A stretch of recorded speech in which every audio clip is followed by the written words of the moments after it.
Thank you very much for this kind invitation. I'm very pleased to be here. It's a great honor to speak in front of you. And it's also a great pleasure to visit Lviv and the Ukraine again.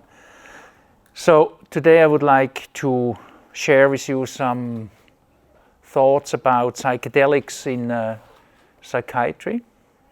And there, as you can see on this article title that has been published in Science some years ago, there are big hopes and also some hypes maybe behind psychedelics.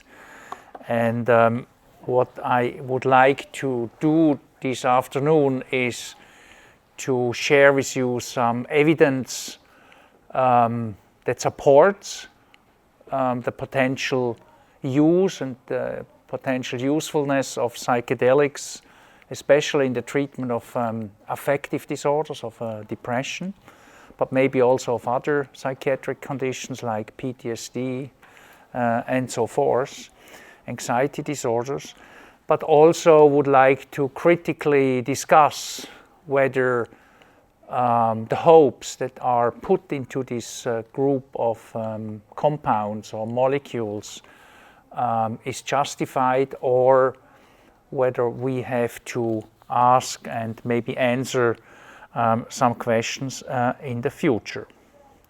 So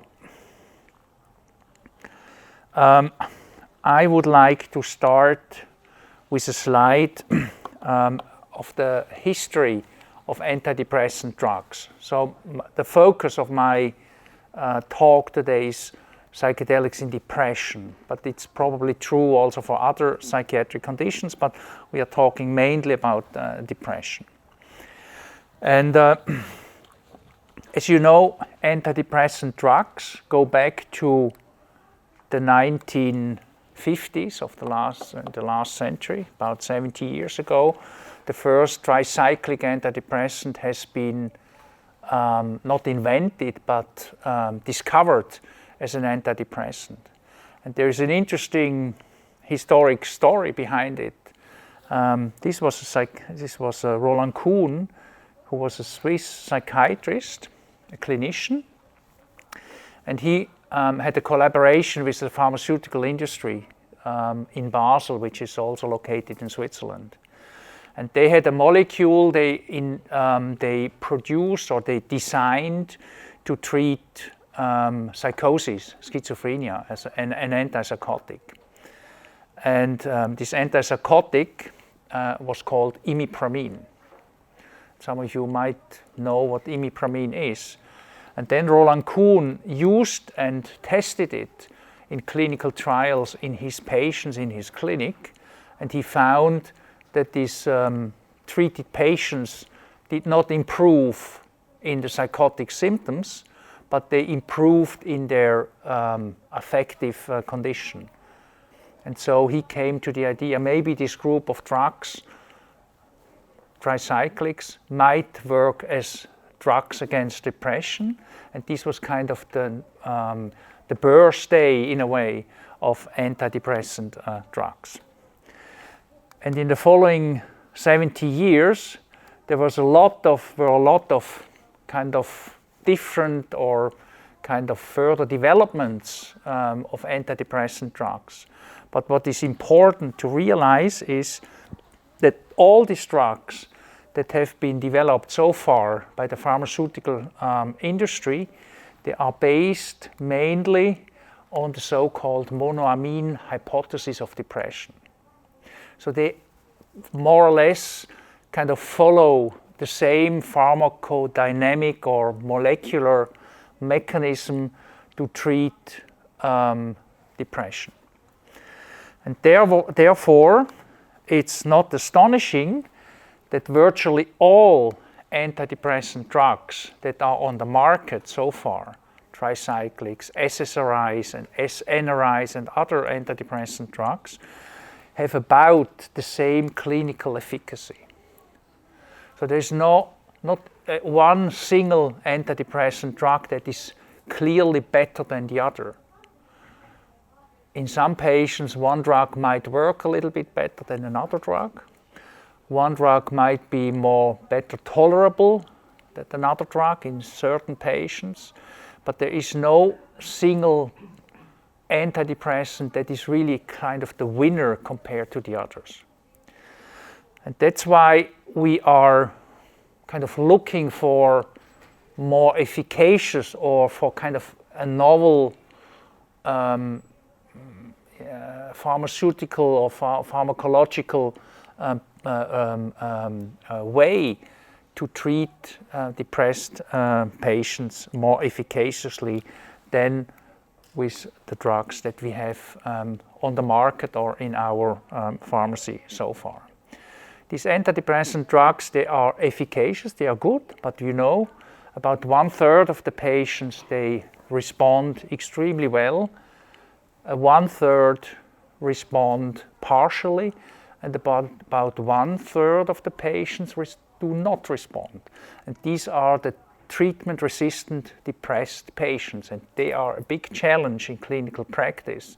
And we need to have therapeutic answers or therapeutic means to treat this group of treatment-resistant patients.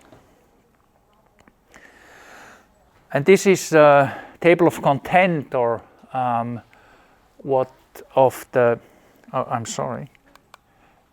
the talk that I'm going to present today. I will go through different categories of psychedelic drugs that are currently in research and clinical studies investigated.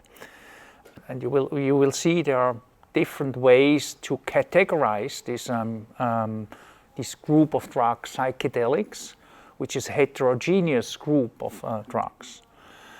Then I will also show you some examples how we are trying to implement the use of psychedelic drugs in our department. And at the very end, at the discussion section, I would like to share with you and open the discussion also about possible mechanisms of action,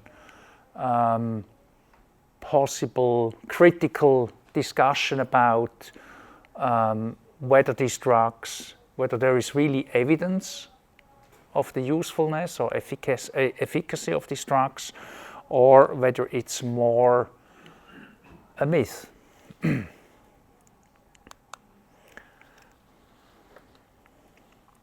So one of the classification options that we have to classify psychedelic drugs is according to neurobiological and psychopathological effects of the drugs. So we can actually distinguish these psychedelic drugs into so-called neuroplastic drugs. They are called psychoplastogens or neuroplastogenic drugs. They have an effect on neuroplasticity. We can distinguish them into an effect that we call empathogenetic, so drugs or psychedelics that have an empathy supporting or empathy enhancing effect mainly. And the third kind of characteristic of psychedelics is that they may induce hallucinogenic effects. Most of these drugs induce kind of all the three of these kind of domains in one patient, but one drug does maybe enhance empathy a bit more, others are stronger in neuroplastic effects, and so forth. Psychedelics can also be separated according to their molecular profile or pharmacodynamic profile. And the main groups are NMDA antagonism. I will show you some examples of NMDA antagonists. The second group are serotonergic agonistic drugs, and there mainly the receptor subtype 5-HT2 receptor agonism is one of the strongest molecular target. And then there is a third group of psychedelics. They are called monoamine reuptake enhancing inhibiting drug like MDMA. So we start with the NMDA antagonist. What is interesting is NMDA receptors are glutamatergic receptors. And also NMDA, like ketamine for example, NMDA antagonists block one of these glutamatergic receptors. After all, the net effect of these drugs is an enhancement of glutamatergic neurotransmission. And the reason for that is that the NMDA receptors are mainly located on inhibiting interneurons, and when they are blocked, the system is kind of disinhibited, and this inhibition of the inhibition leads to a disinhibition of glutamatergic neurotransmission. It's a bit confusing. They are antagonists, but in fact they are agonists of the glutamatergic neurotransmission. And the most important one, or the most famous and best studied NMDA antagonist is ketamine. And these are data from my colleague Franz Vollenweider, that he has published some years ago, when they did studies in our department. They used ketamine not as a treatment of depression. They used ketamine to induce kind of a laboratory setting of psychosis. They used it to induce in healthy subjects, in medical students or psychology students. They gave them ketamine. They introduced a psychotic dissociative state and studied them during this dissociative state using EEG, using neuropsychology and so forth. And based on these studies, he characterized these psychopathological effects of ketamine like this. And one of the strongest effects of high doses of ketamine is so-called effect called disembodiment. So the subjects have kind of a feeling to dissociate out of their identity or their personality or their ego, in a way, is kind of leaving the physical body. And sometimes they have the impression that they see themselves from outside. So it's a dissociative state. Another effect is impaired control of cognition. Another very interesting effect of ketamine in this model psychosis is this impression or this experience of unity. So the subjects get into a state where they feel that they are united with the whole world, or united with, with the other people in the room, and they kind of dissociate. They lose kind of their individual borders, and that's why we call it dissociation. But what you can also see is that ketamine is one of the really heavily used drugs in the party scene and so forth, because there are sexual effects, there are emotional effects that are that are very attractive for people who abuse ketamine in an abusive context. Ketamine has been developed as a drug, and in Europe, ketamine is registered as a treatment for treatment-resistant depression. And the ketamine in depression treatment story started in 2006 in a paper by Zarate from the Yale University in the United States. It was published in the Archives of General Psychiatry. And what they found was they administered ketamine intravenously to a group of people with treatment-resistant depression in an open label study. And what they found is that they had a huge positive effect on their affect. So depressed symptoms went away very quickly. And when you look here at the time constant, you saw that there was an effect already after 40 minutes after the infusion. This is 80 minutes, this is 2 hours, this is one day after this ketamine infusion. And all of you who are treating patients with depression with classical antidepressant drugs know that classical antidepressant drugs act much slower. You have to wait 10 days, 2 weeks, 3 weeks until you see a clinical effect.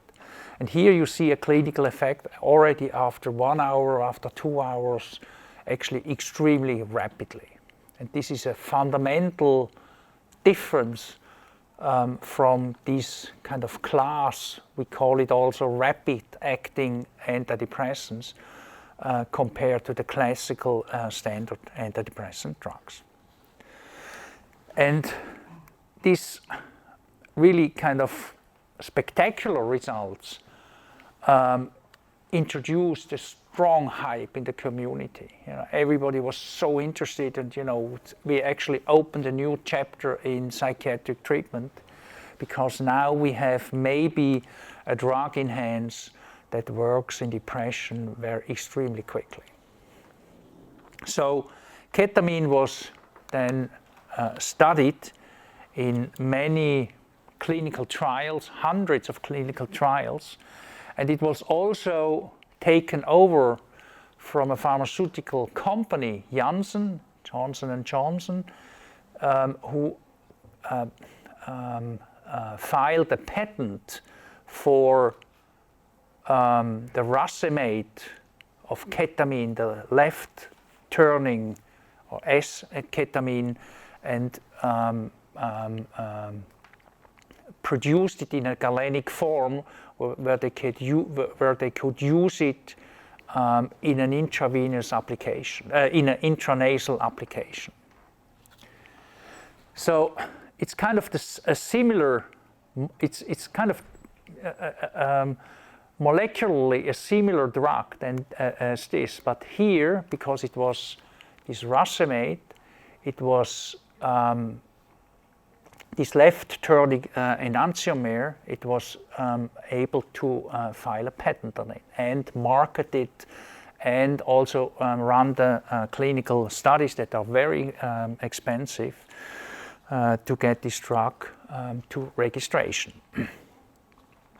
And in fact, all these studies, these registration studies with S-ketamine intranasal spray, showed that it has a strong effect in the treatment of treatment-resistant depressive patients. The problem is this intranasal application and also the intravenous application is kind of complicated. Intravenous is complicated because the patient have to come to the practice or to the clinic for this intravenous administration. And also the intranasal administration is complicated because it can induce these dissociative states lasting maybe 1 hour, maybe 2 hours, and they have to, so this intranasal application or this intranasal drug cannot be given to the patients and taken at home because it's too dangerous to have them unsupervised going into such a dissociative state. This is dangerous for them. They can harm themselves. They can produce or provoke accidents and so forth. That's why there's a high interest in an oral application of ketamine, which would allow to give the drug to these patients at home, and they could treat them as in a classical situation, autonomously at home. We did a small pilot study with an oral extended release application of ketamine and found some very nice clinical effects also in heavily treatment-resistant depression. A larger study kind of confirmed our findings, where a larger group of patients with treatment-resistant depression with TRD were treated at home. Were treated at home compared to placebo, and this study was published just recently. Showed that it's really possible, if we have the correct or a usable galenic form, to implement ketamine oral application kind of in the regular treatment, without the patients having to come every day or every second day to the clinic or to the outpatient service. There were other NMDA receptor antagonists that were tested as potential candidates to treat treatment-resistant depression. For example, dextromethorphan, which is an NMDA receptor antagonist as well. And also here, with dextromethorphan, we had a very strong antidepressant effect in TRD patients.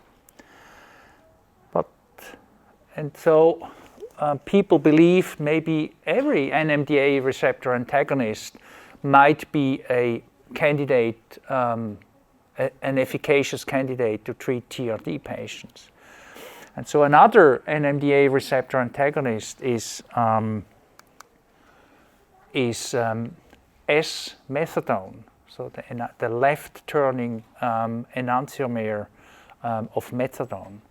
And also in a phase 2 study, S-methadone had actually a very strong antidepressant effect in TRD patients. And then it was taken over by a pharmaceutical company, and then they ran the phase 3 study with a large group of patients. And unfortunately, the results that were found in phase 2 could not be confirmed in phase 3. So S-methadone is currently not one of the candidates of NMDA receptor antagonists for the treatment of TRD.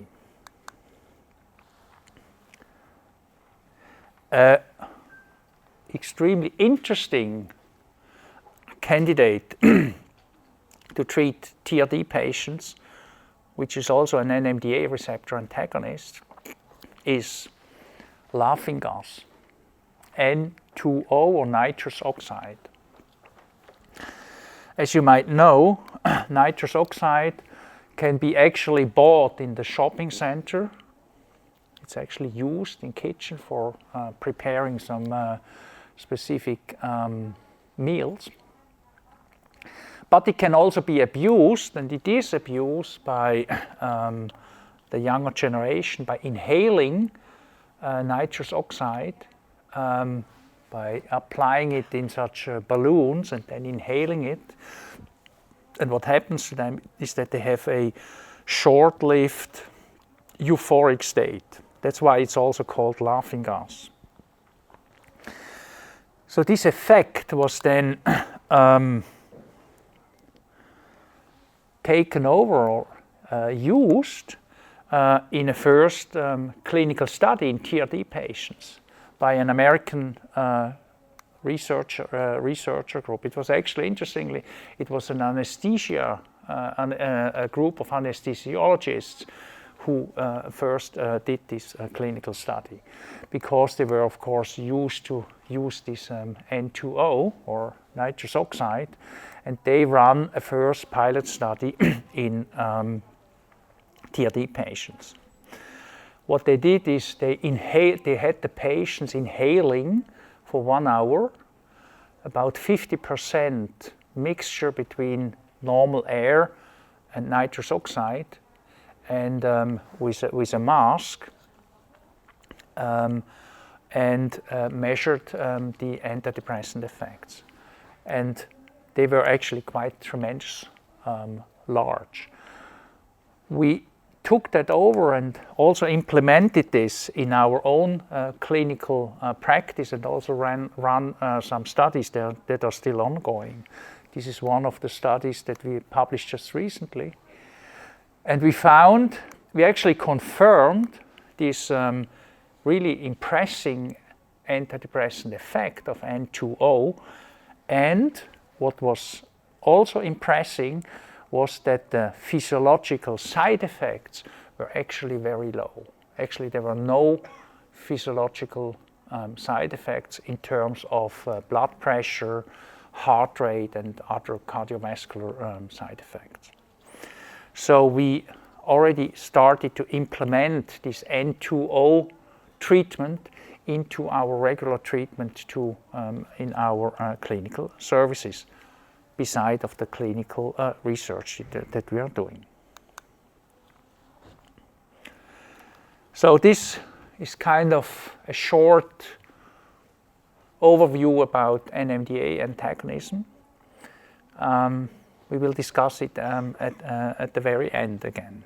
So I'm showing you or giving you a short overview about 5-HT serotonergic agonism, and we will focus on 3 drugs: psilocybin, LSD, and ayahuasca. So we start with, we can go over this. We start with psilocybin. Psilocybin is the extraction of a mushroom. It's called magic mushroom. Magic mushroom, the name comes because you can actually abuse these mushrooms. You can boil a tea with it, or you can eat them, and so forth, and it will induce a dissociative state. And magic mushrooms were very popular during the hippie time, when people were actually looking for them and were using them as a psychedelic drug. And the molecule that produces these psychedelic effects is called psilocybin, and psilocybin is a 5-HT serotonergic receptor 2 agonistic compound.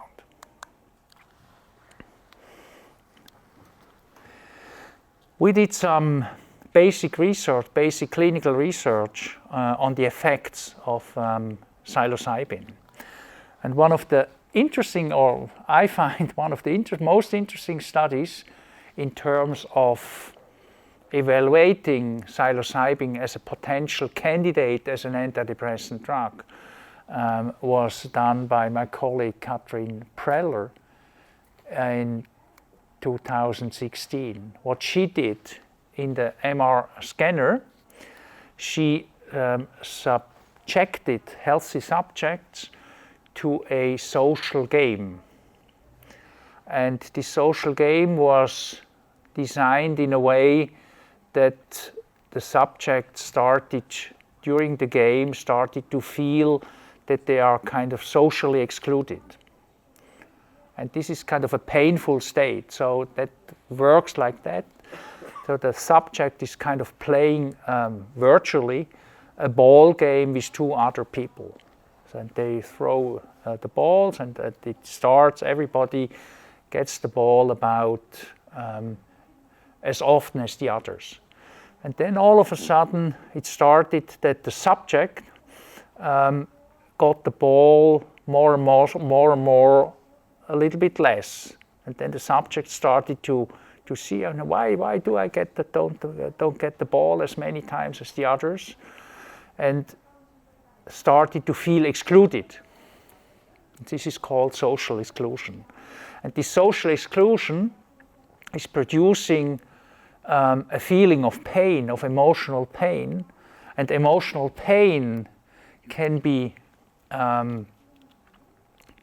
displayed by functional imaging, functional MRI, for example, by a brain activation or neural activation in the cingulate cortex. This is associated with the social pain. And what Katrin then found was that when the subjects were treated with psilocybin, they felt much less the social pain during social exclusion. So they tolerated kind of social exclusion much better with psilocybin compared to placebo. And this effect was also associated with a reduction of the activation in the brain in the anterior cingulate cortex. Psilocybin was then, for the first time in 2016, and this was published in Lancet, yes? Was this during a trip or after it?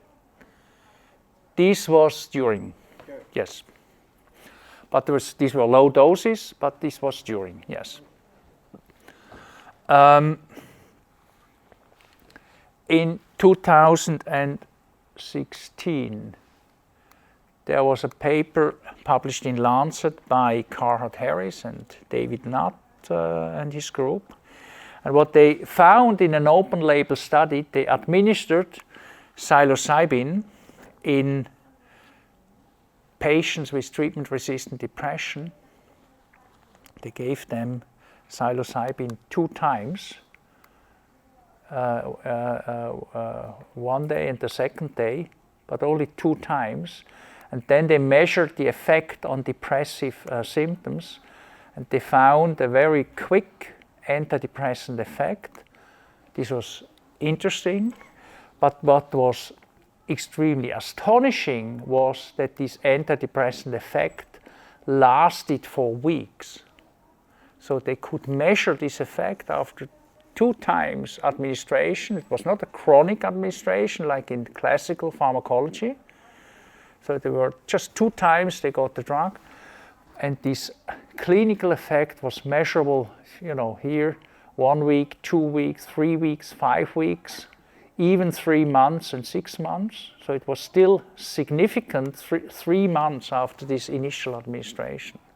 Of course, it was an open label study and so forth, with all the problems, with all the methodological problems that open label studies have. But maybe this was an indication that there was another type of mechanism, there was something else going on, which was different from a classical pharmaceutical or pharmacological approach to treat depression.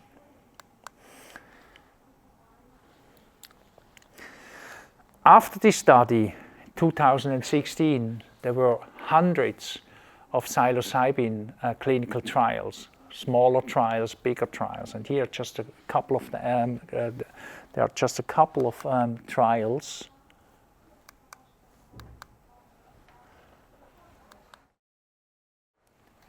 So there were actually a lot of clinical trials because it was, people were fascinated that psilocybin has such a tremendous effect, and such a rapid and long-lasting effect on depressive symptoms. And you always see the same picture here: placebo, dose response, low dose, high dose, and you see the effect of psilocybin is everywhere quite large and quite impressive.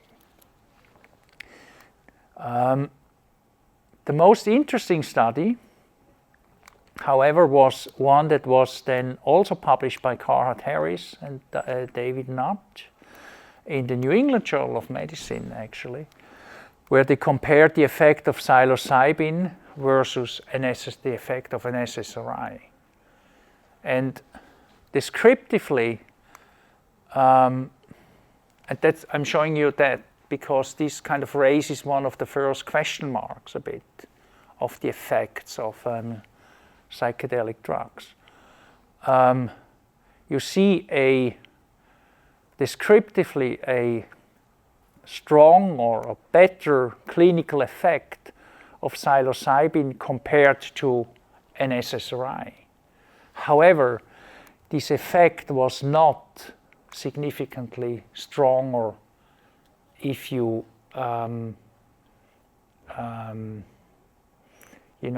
calculated or used applied a statistic that was initially intended to be done.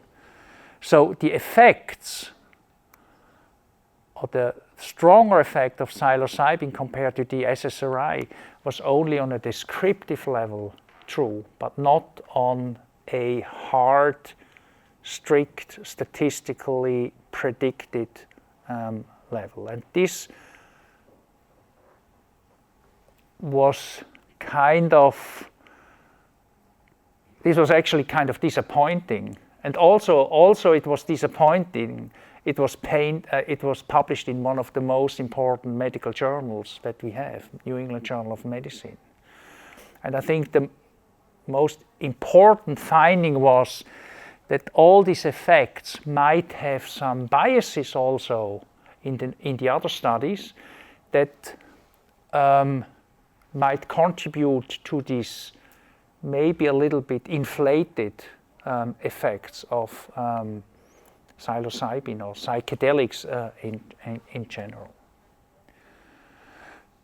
One of the reasons is also if you apply a psychedelic and compare it to a placebo, the subjects, they realize immediately what they have. So it's almost not possible to blind a clinical trial.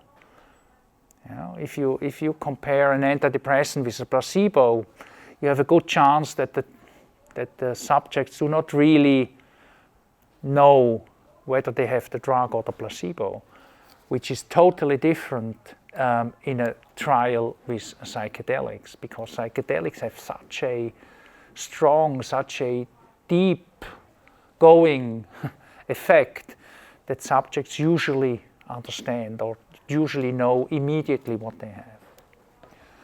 And we call that unblinding of the blind. So it's kind of a functional unblinding, and this is a very serious bias in running such studies and also in interpreting the results of such studies. Another point that was raised by this important study here was that people started to think, maybe this is a specific selection of patients who are interested in participating in such studies.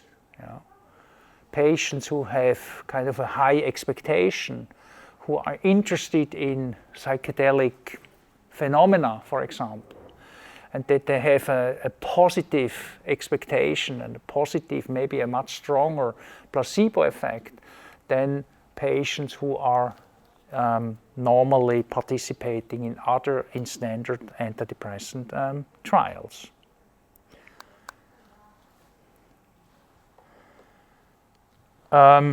So far, until last year, there were, as I told you, hundreds of clinical trials, and there are still hundreds of clinical trials in the making to better understand and better delineate and characterize the clinical effects of psychedelic drugs.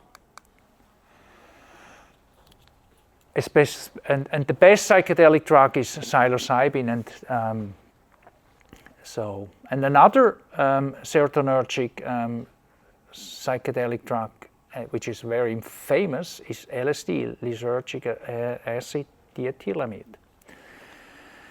It was found by coincidence by a chemist working in the pharmaceutical industry in Basel, Switzerland, Albert Hofmann.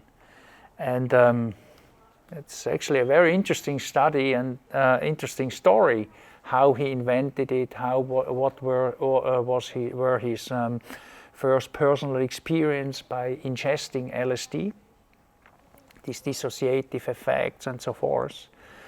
And he wrote then a book about that. And book is really an interesting book. And one of the quotes out in this book is written here. I believe, said Albert Hofmann, that people would learn to use LSD's vision-inducing capability more wisely under suitable conditions in medical practice and in conjunction with meditation, then in the future this problem child, LSD was a problem child, would become a wonder child. So he kind of envisioned also that LSD might become not only a drug of abuse or recreation, but also a drug that might be used for treating particular psychiatric conditions. In fact, there was a study published in 2023 by a Swiss clinical research group, and they used LSD to as a potential treatment in generalized anxiety disorder, in GAD. And what they found is, compared to placebo, they had a very strong effect against anxiety symptoms in these GAD patients. And as a unexpected finding, they also, during this clinical study focusing on GAD, they also measured depressive symptoms. And what they found was that in these patients who were not depressed but had maybe some depressive symptoms, these depressive symptoms were also improved and ameliorated quite seriously.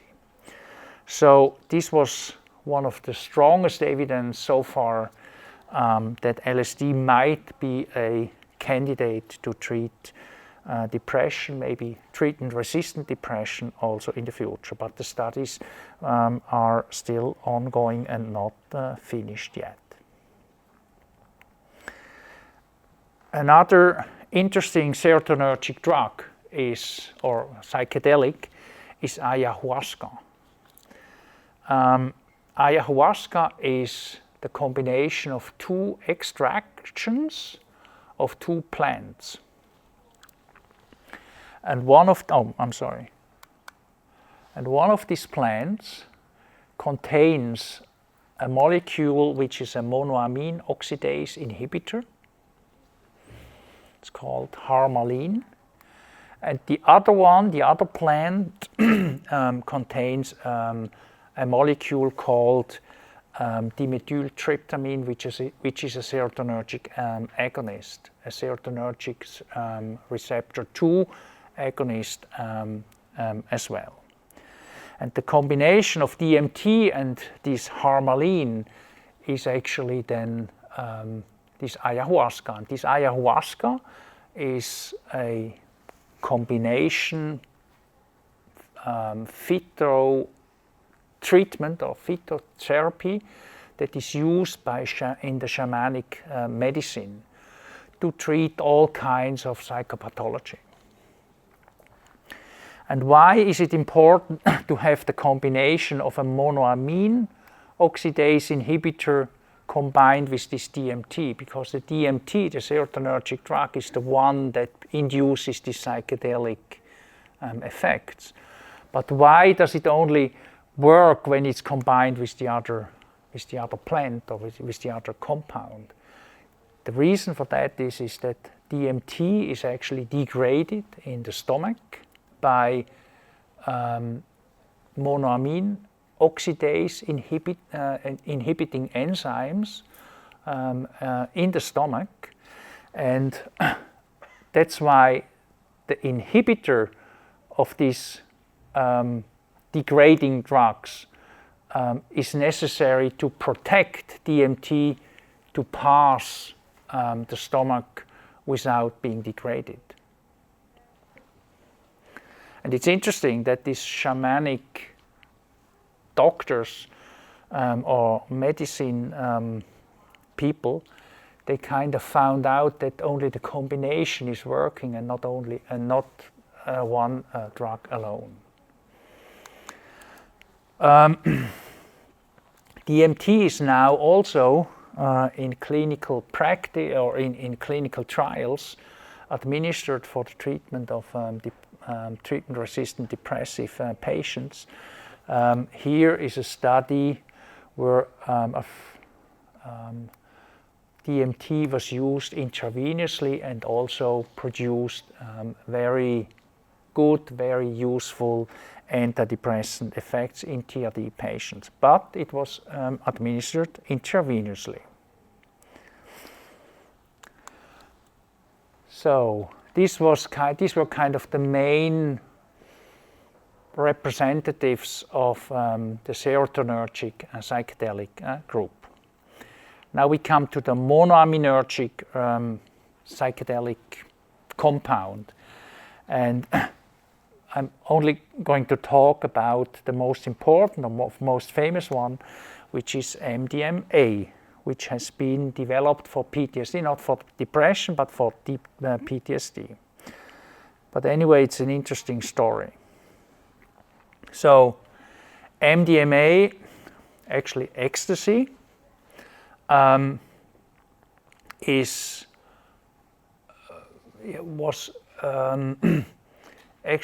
was discussed in the lay press very, very intensely. Here in this article, ecstasy is expected to shake up psychiatry. It's a kind of opening a new chapter in psychiatry. And there were many clinical trials were carried out using MDMA in PTSD patients.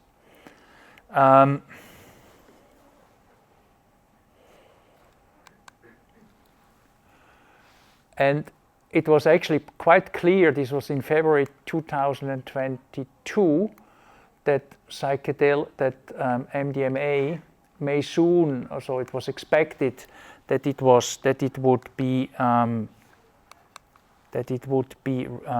accepted and approved by the FDA, which is the American agency to approve drugs for the treatment of PTSD patients.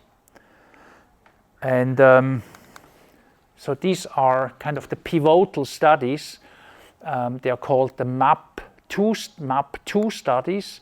And what you can see here is that the effects of MDMA compared to placebo are very strong. However, it's important to realize that these effects of MDMA were always tested in combination with psychotherapy. So what the trials did, they applied placebo plus psychotherapy and MDMA plus psychotherapy. And then they found that MDMA plus psychotherapy was stronger than placebo with psychotherapy. And then the company who has the patent of MDMA and also the patent of on the combination of MDMA and psychotherapy wanted to have that approved by the FDA. And then something extremely unexpected happened, that the FDA rejected MDMA approval for the treatment of PTSD, and the reason for that was that the FDA usually, or actually never, approves a combination of two measures, a combination of psychotherapy plus a drug. And this is what they claimed. It is the combination, it's not the drug alone, it's not the psychotherapy alone, it's actually the combination. And this was not approvable, obviously, by the FDA. Another reason, and which is actually a very important reason, is that the FDA found that the safety of the patients during this psychedelic or dissociative state during the MDMA treatment was not secured. So these patients are during this state are in a very vulnerable situation. They can be abused, they can be sexually abused, they can be abused in many kinds. And the studies, they did not really kind of take sufficient precaution measures to protect these patients. And that's why the FDA was very critical against this combination. And other reasons also for the rejection was also the functional unblinding, that the subjects knew what they had. So you could not exclude the placebo effect, and there were some other arguments. But the main reason was that it's currently not possible to register a combination of a drug and the psychotherapy, safety measures, and this unblinding. And all these issues, just a moment, and all these issues will probably also be difficult for other psychedelics like psilocybin, LSD, and so forth, when they are in front of the FDA and want to have the drugs approved. Yes, you have a question. Yes, this is what you wanted to ask. Okay, yeah. But we don't know yet. But methodologically, this is kind of a fundamental problem, and we don't have a simple solution for it so far. So, but anyway, also there is some criticism from a methodological point of view. We see clinical effects, whether these are pharmaceutical effects or combinatory effect, pharmacodynamic plus psychotherapeutic, or just a placebo effect. We see an effect. We see an effect compared to when we do not treat the patient, or compared to when we treat the patients with a treatment as usual strategy. And that's why we are trying to offer this treatment possibility to some of our patients, especially to our very heavily treatment-resistant, depressed patients. I would like to show you how we do that also from a legal point of view. In Switzerland, so all these psychedelics are not approved, right? And they are all kind of termed illegal drugs. So, but we have in our country a special legal possibility, and it's called kind of individual treatment attempts, or compassionate use of a drug that is not registered. It's actually administratively quite complicated.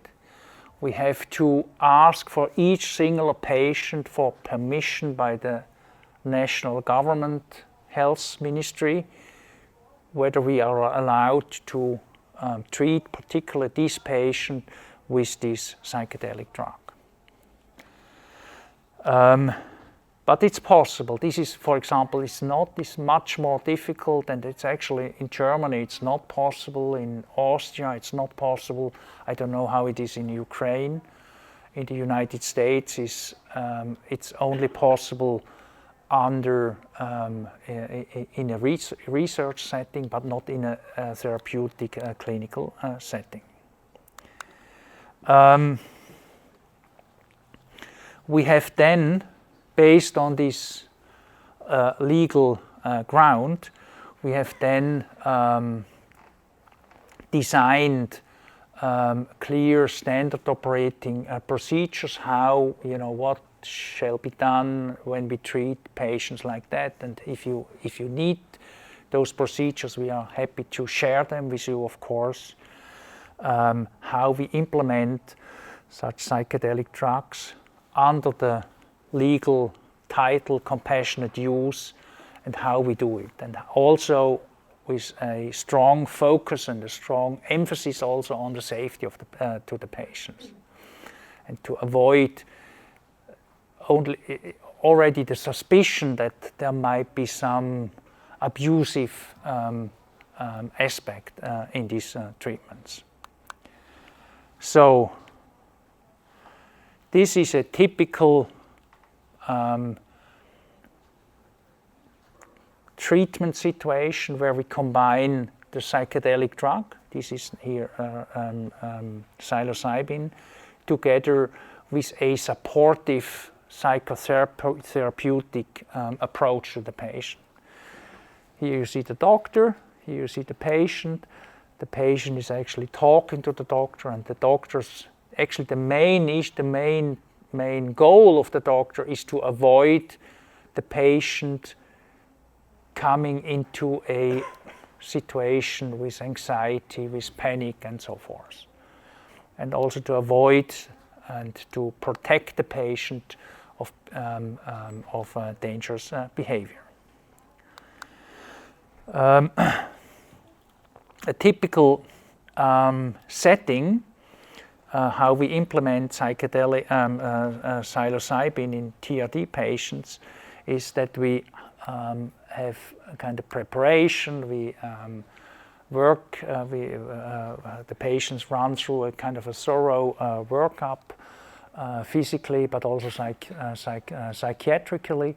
They get 2 times psilocybin, and they are also prepared for psychotherapeutically. They are educated what's going to happen, that they don't need to be afraid, that they are in a safe situation, and so forth. Then we have the treatment during the session, and then we have also post-hoc psychotherapeutic contacts with the patients, where we discuss with them what they perceived and how they perceived it subjectively, and how was the situation in this dissociative state. We also started, and this has some practical reason, also to scale up and to scale up on the manpower or the therapeutic potential of one doctor, because it's extremely time-consuming, these treatments, and so we started to introduce group treatments. We started with 3 people, and now we are at about 6 people at the same time having these psychedelic trips with one therapeutic doctor. But these treatments can last for hours, and that's why it is so important to have larger groups, because otherwise it's economically it doesn't pay out anymore. Then it will not be possible anymore. And usually we have then 2 doctors, or psychologists and a doctor, and typically with mixed genders, so a woman and a man, so that we have a clear situation of abusing and making clear that there is no sexual problem.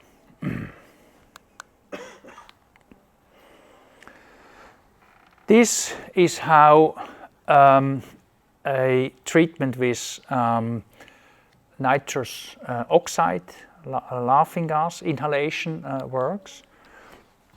This is a standard machine that can also be found in dentists' practices. They use it, and also in anesthesia, of course. And they are medically approved. That's why we do not have a compassionate use barrier, because nitrous oxide is already a registered drug. It's just a different indication, but the drug in itself is not the problem, or is not an issue of specific permission. And you see, here she's very depressed. Then she speaks with the doctor, and she's very happy. This is after 5 minutes. Okay. No, this was of course a student. So, but it's kind of a really a simple procedure, and it would easily be possible to have many patients at the same time having this treatment. We only have one machine so far, but it would also be easily possible to run 3 machines or 6 machines at the same time. And maybe this would be an option that you could consider as well here. And I think it's also much easier, for example, to get psilocybin or LSD with the quality of good medical practice or good pharmaceutical practice, GMP, or with a GMP quality level. This is very difficult, and it's also not so. It's very difficult, and it's also quite expensive. But N2O is easily accessible because it's approved as a medical device or treatment. So,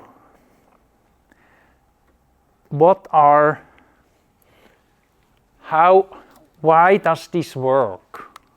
Or what do we believe why it works? And we already discussed it a little bit. On the one hand, we have clear, well understood, nicely defined molecular pathways, molecular effects that we can describe and that we kind of have some sort of understanding. But we do not know why these molecular mechanisms kind of translate in a clinical change of psychopathology. And as I said before, the current belief is that it needs this combination, so that these psychedelic drugs kind of prepare the patient, or kind of give the patient the possibility to kind of open themselves and kind of be more accessible to psychotherapeutic interventions. Maybe they have different emotional experiences, cognitive experiences, and so forth. And but we don't know whether this is true. Nobody has tried that so far. And this was also the problem why this ecstasy attempt to be approved by the FDA was actually rejected, because they did not show whether it was the drug or the psychotherapy or the combination of it.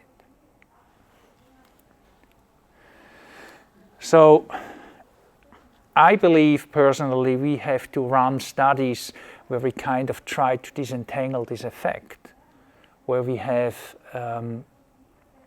where we also can kind of find out whether the drug itself, without psychotherapy, has an effect or not. And in fact, this is not my personal idea, or it's not me who invented this idea. It's actually one of the big discussions in the community. And this is probably one of the most important papers about on this discussion. Is psychotherapy and psilocybin, does that need to come together, or can psilocybin alone also be a treatment by itself? And then the question is, what is psychotherapy? Is supporting the patient during a vulnerable state, is that already psychotherapy? Or is it just normal medical behavior? Right? So the dentist who plans an intervention in your teeth, which you don't like maybe, and you are in a vulnerable situation, is also talking to you and saying, you don't be afraid, I have done that many times and it's not dangerous and so forth. Is that psychotherapy, or is that just normal medical behavior? I believe it's normal medical. I don't think it's psychotherapy, personally. But it's necessary to put the patient in a safe, protected situation. Another important effect is neuroplasticity. As I mentioned in one of my first slides, is that neuroplastic effects are effects that can be found in virtually all, or in probably all, psychedelic drugs. But what is also interesting, actually, neuroplastic effects can be found also in classical antidepressants. But neuroplasticity is a mechanism, it's a brain mechanism that is necessary to learn new things. So it kind of fits very nicely together with this idea that during this dissociative or psychedelic state, it's maybe possible to reconnect or to learn new things or to unlearn bad things. And this is kind of the idea behind this combination of neuroplastic basis and psychotherapeutic intervention. In fact, it can be shown using functional neuroimaging, like functional MRI, but also PET studies, that during psychedelic states or dissociative states during psychedelic treatments induce a change in connectivity in the brain. Some areas are become disconnected, and other areas become more connected, but the connection pattern changes during the treatment of psychedelics. And maybe this is a sign or an indication that the brain is kind of ready to learn new things, and maybe particularly accessible to psychotherapeutic interventions. Another open question is, and we don't know that yet really, whether the dissociation is necessary for the therapeutic effect.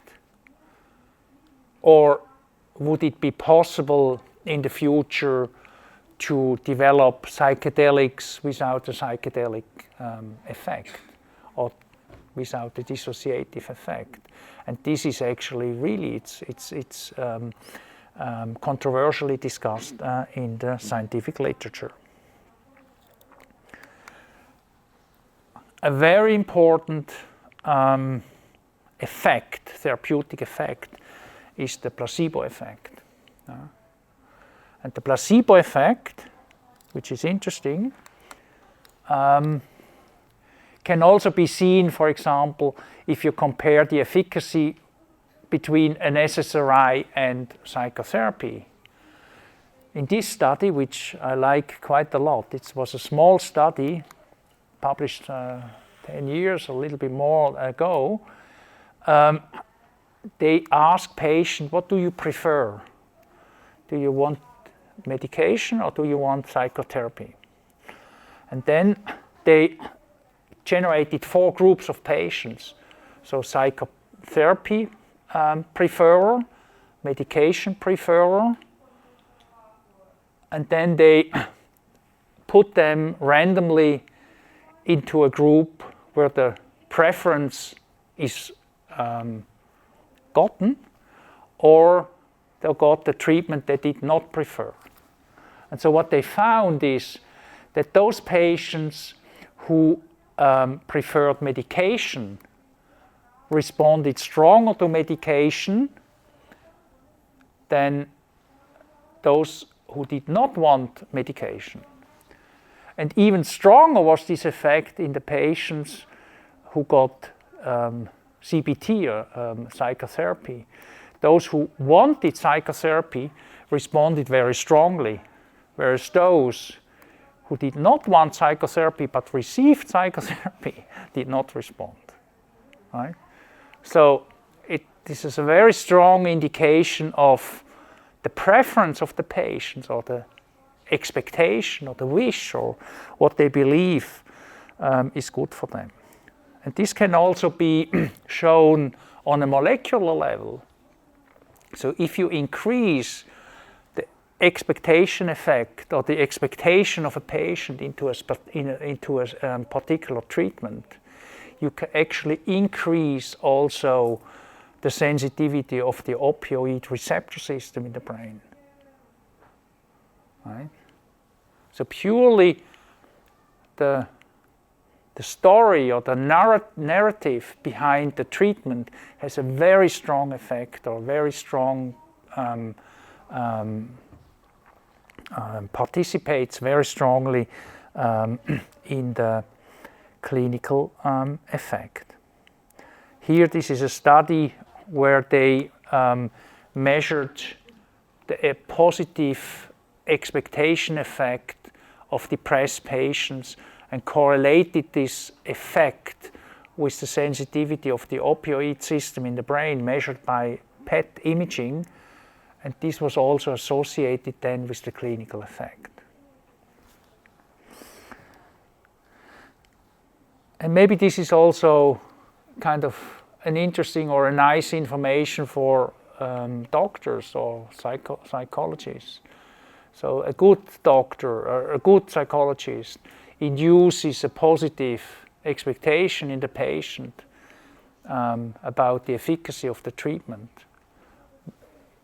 We can call it a placebo effect, but if it works, it works.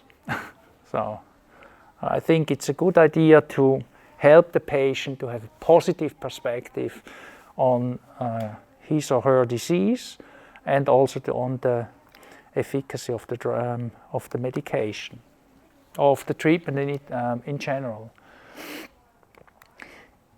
In psychedelics, and here specifically in psilocybin, there are also enormous economical interests. There is one company that kind of filed a patent on psilocybin, and they went to stock exchange, and actually the stocks and the shares increased in value with each positive clinical study. The shares increase tremendously. So there is actually a strong financial interest behind this kind of drugs. And what is also economically driven is that many of these drugs are difficult to file a patent on, because they are extractions of naturally occurring plants. And so one way to file a patent on a natural extraction is the so-called deuterization. And deuterization is that a hydrogen molecule,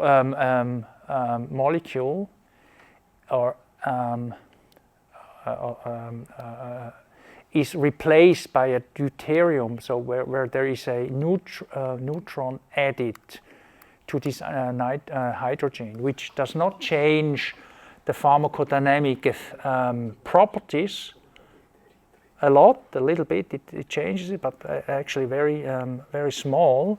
But it's a chemically a different compound, and that's why it's possible to file a patent, kind of on the same molecule, if you want, but with a different, or actually a little bit a different molecule, but with the same effect. But without the pharmaceutical companies, it's not possible to get these drugs on the market, because these clinical studies are so expensive that it's not possible to be, that they are not possible to be financed by university funds and by pure clinical research money. So that's why it's maybe not that a bad thing. So finally, where do we stand? There is a huge discussion, there is a hype, there is some evidence, there's also some reasoning that this evidence must be seen critical.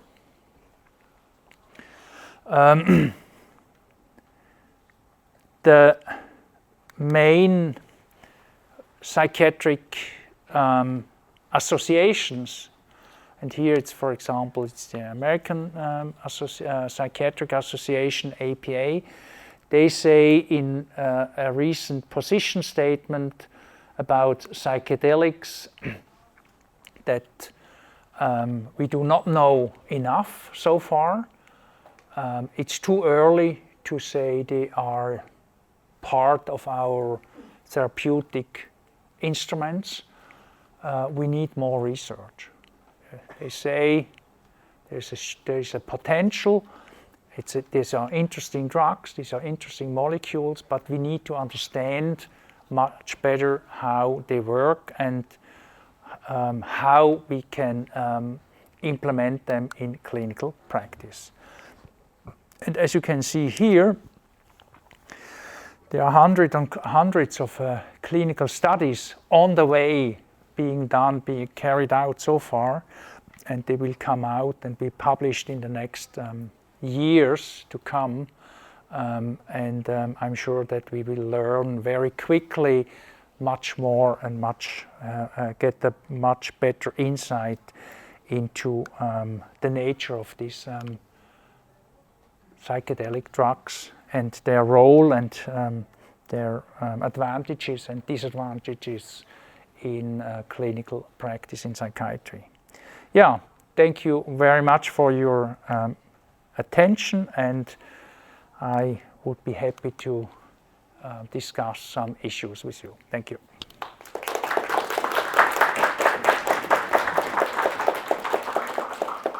Hi.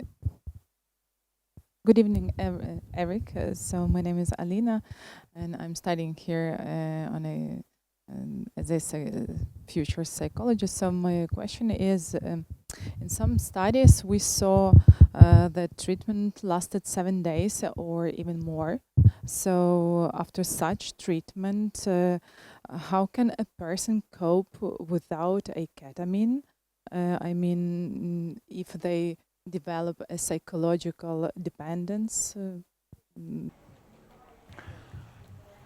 So your question is whether these drugs induce dependence?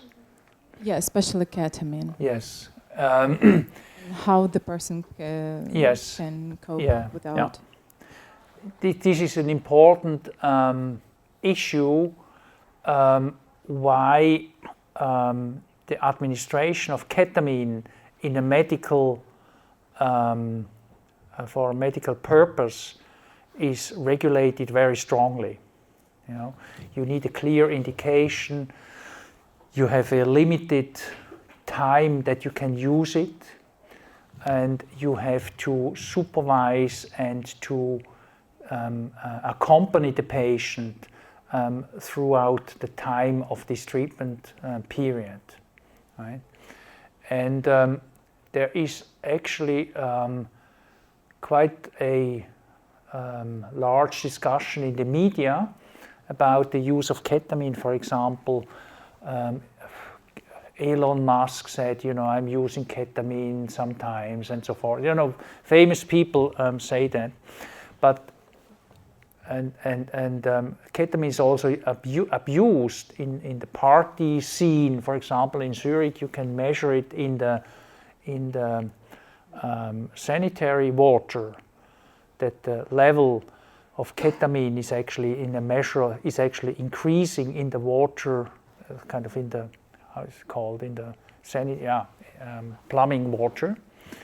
But this is a totally different situation. Whether you use it in a medical context with a highly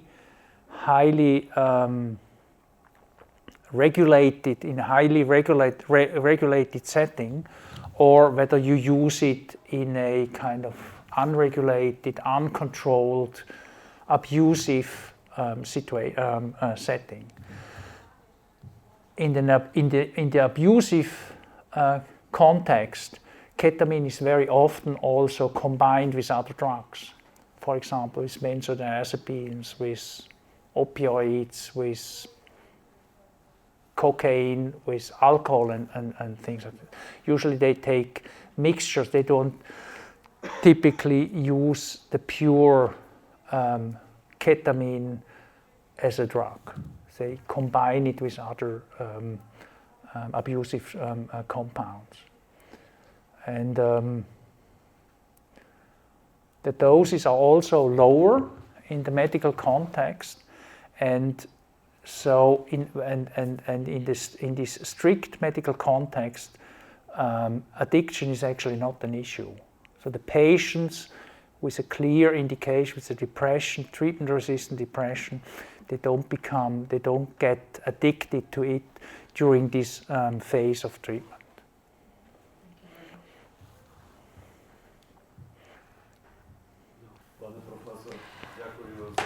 Professor, thank you for a very interesting lecture. I think we really lack lectures like that. I'm a veteran and I had a PTSD. I'm a veteran with a PTSD, and I was looking for different solutions to my problem, and that's how I arrived to psychedelics, namely ketamine therapy. And until recently, we had a problem with ketamine therapy. There were just a couple of clinics in Kyiv who worked with that, and I'm happy that I contributed to having a clinic like that in Lviv. It will open very soon. And in the context of what we have been talking about before that, I have a question which is not exactly medical, but maybe you could share your experience. In Ukraine, there are many problems of confusing this recreational use of psychedelics with the therapeutical use of psychedelics. In addition to that, many people are afraid of these substances. So did you have a problem like that in your country, and what did you do with it? And has the attitude changed?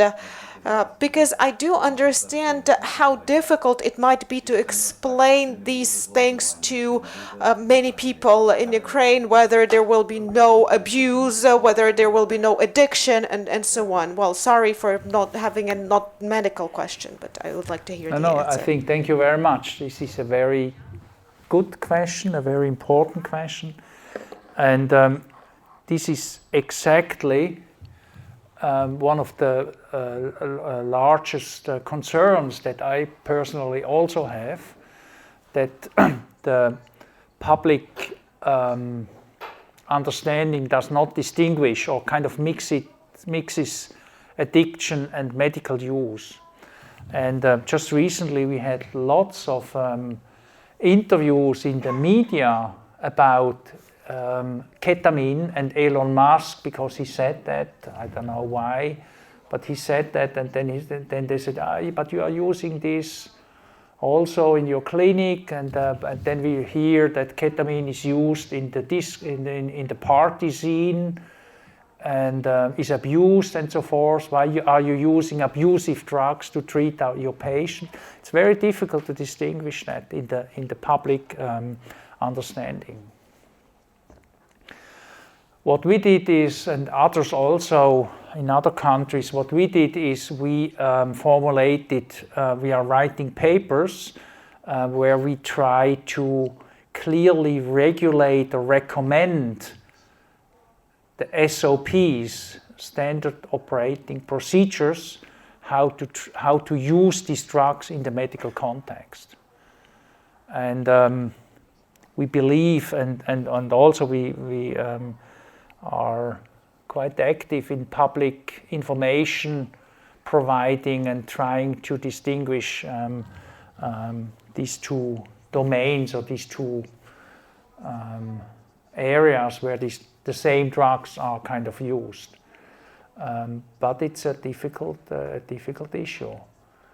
And and then it can easily be that if there are some problems, some accidents in a medical context with these drugs, or maybe sexual abuse, which is a very critical issue in a medical context, it's easily possible that these drugs are banned.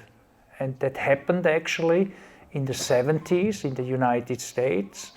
There was some research in psychedelics as medical device or medical treatment option, and by political reasons, and also because it was abused and so forth, it was banned from the United States. It was not possible to administer such drugs or even to do research with such drugs for many decades.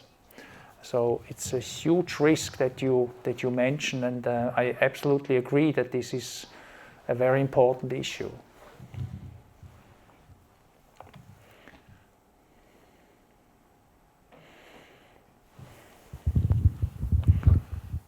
Hello, my name is Sophia, and I'm a doctor in training, so soon I'm going to be a psychiatrist. This is why I'm interested in two questions. So first of all, whether what's going on with the patients who have depression together with psychotic symptoms. So whether there's some research going on in that area, or maybe you have some clinical experience. And the second question is going to be whether in your experience or in literature, there are cases described where the application of psychedelics actually has triggered a psychotic episode, or if it is not used in recreational goals, whether this has happened. Yeah, thank you for this question. Psychedelics can induce psychosis or psychedelic states, which is more or less similar to a psychosis, a dissociation. So we are currently excluding patients who have a history of psychosis from medical use of psychedelics to treat, for example, treatment-resistant depression. We sometimes have patients who are a little bit maybe more sensitive to, or more prone, or develop a little bit strong or psychotic, psychedelic, dissociative states, and then they need just more support during this phase. And fortunately, the doses that we are applying and the half-life of these drugs is such that after 2 hours or so, the state is more or less over, right? And in these patients who are kind of showing persisting dissociative states after what is typically observed in the majority of patients, they are then maybe treated the next time with a lower dose or maybe excluded from the program. But this is a very individual, there are no clear rules, but we are, of course, trying to adapt the measures to the individual situation of the patient.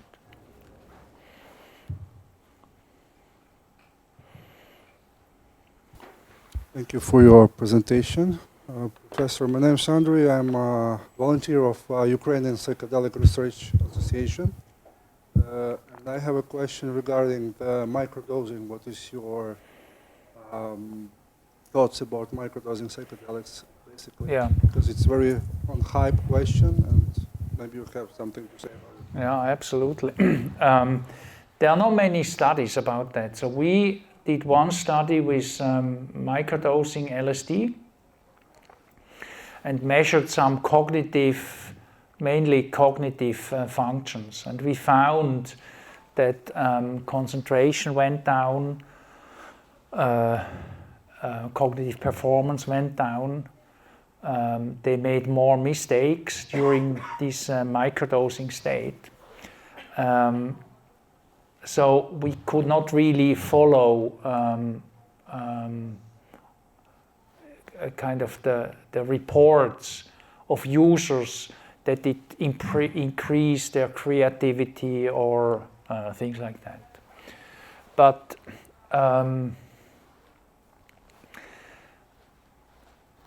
it's probably also a question of context. It's a question of the dose. Maybe our doses were too high, I don't know. So but there were some different dose response effects. So the results are actually absolutely not clear.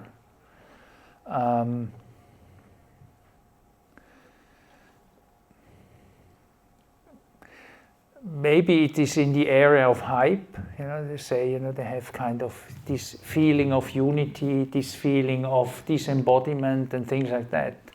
And then they have the impression that it kind of opens their consciousness also, and then they feel that it is improving or enhancing their creativity. But there are people, for example, in the software developing scene in Silicon Valley and other areas, where they say, I need that so I get better ideas. We don't actually really know. Maybe, you have any data about using microdosing not for creativity but in therapeutical scope, maybe like, supportive between therapies, and because microdose is subperceptual, it's very small dose, and yes, people doesn't really feel the effect. But as you said, there's a bottleneck with double-blind testing, and it's impossible to verify because people feel it at some point. You have to feel it to feel the effect, and if you don't feel the dose, then it's not working. So it's mostly the placebo effect. So if it's a placebo, you said, and if it's working, then it's working. I showed one slide where they compared not against placebo, but they had kind of a dose response effect of psilocybin. It was the study of Goodwin and colleagues. And what they found is that they had the effect only in the antidepressant. Depends on what you are going to measure, but they measured depressive symptoms, and they had an effect with the high dose, but with the small kind of comparison doses, they didn't have an effect. So it was like placebo. So I doubt that this is a useful treatment, but I'm not sure.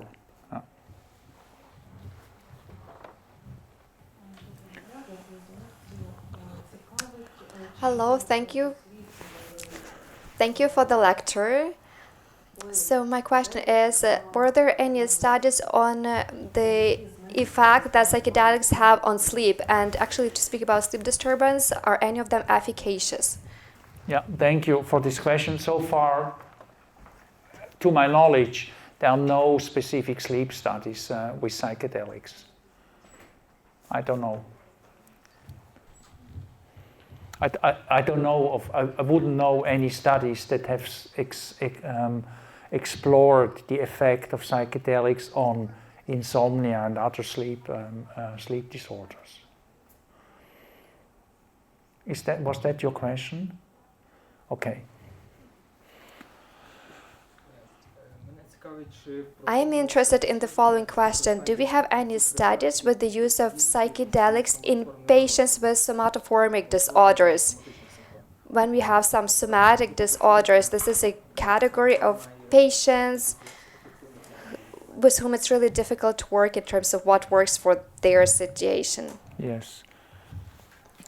So your question was somatoform disorders. Yes. To be honest, I don't know. But in general, I can say psychedelics are not tested for all kinds of psychiatric, maybe not for schizophrenia, but for all kinds of disorders that have an affective component. But I don't know studies. I would have to look in the literature of the effects of psychedelics in somatoform disorders. I don't know.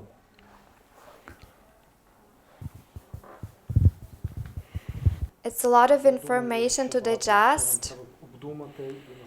I think that this is really some food for thought, a lot to process. I would like to express my gratitude to Erich for such a comprehensive and for such a great scale. It's really important for us to see what has already been done and what direction to move. We know that there is a lot of work ahead of us, both practicing professionals and those who are researching the topic. That is why I'm grateful for your lecture. I'm grateful for your participation, for your interest in this lecture. And it is my hope that we will see each other in the future when we hold more interesting events. I wish all of you to have a great evening. I would like to express my gratitude to Erich. We wish all of you to have a peaceful evening, to be in good mood. Let Ukraine prevail. Glory to Ukraine, glory to the heroes. Thank you.